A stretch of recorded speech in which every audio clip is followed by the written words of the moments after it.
رسول اللہ صلی اللہ علیہ وآلہ وسلم نے ہم سے بیان کیا، قیامت سے پہلے حرج ہوگا۔ میں نے پوچھا، اللہ کے رسول حرج کیا ہے؟ آپ صلی اللہ علیہ وآلہ وسلم نے فرمایا، قتل۔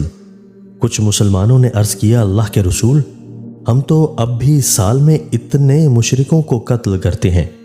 آپ صلی اللہ علیہ وآلہ وسلم نے فرمایا، مشرکین کا قتل مراد نہیں، بلکہ تم آپس میں ایک دوسرے کو قتل کرو گے۔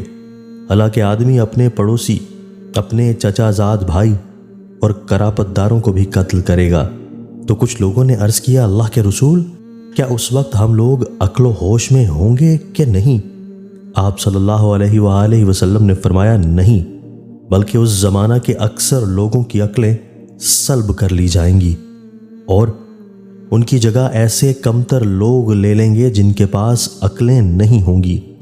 پھر ابو موسیٰ اشعری رضی اللہ تعالیٰ عنہ نے کہا، قسم اللہ کی میں سمجھتا ہوں کہ شاید یہ زمانہ مجھے اور تم کو پالے۔ اللہ کی قسم، اگر ایسا زمانہ مجھ پر اور تم پر آ گیا تو ہمارے اور تمہارے لیے اس سے نکلنے کا کوئی راستہ نہ ہوگا۔ جیسا کہ ہمارے نبی صلی اللہ علیہ وآلہ وسلم نے ہمیں وصیحت کی ہے، سوائے اس کے کہ ہم اس سے ویسے ہی نکلیں جیسے داخل ہوئے۔ رسول اللہ صلی اللہ علیہ وآلہ وسلم نے فرمایا، تم جھوٹ سے بچو، اس لیے کہ جھوٹ برائی کی طرف لے جاتا ہے اور برائی جہنم میں لے جاتی ہے۔ آدمی جھوٹ بولتا ہے اور جھوٹ میں لگا رہتا ہے، یہاں تک کہ وہ اللہ کے نزدیک جھوٹا لکھ دیا جاتا ہے۔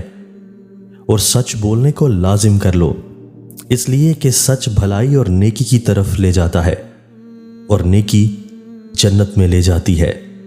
آدمی سچ بولتا ہے اور سچ بولنے ہی میں لگا رہتا ہے، یہاں تک کہ وہ اللہ کے نزدیک سچا لکھ دیا جاتا ہے۔ دوستو، اللہ تعالی ہمیں ان احادیث مبارکہ پر عمل کرنے اور اپنی زندگیوں کو سنوارنے کی توفیق عطا فرمائے۔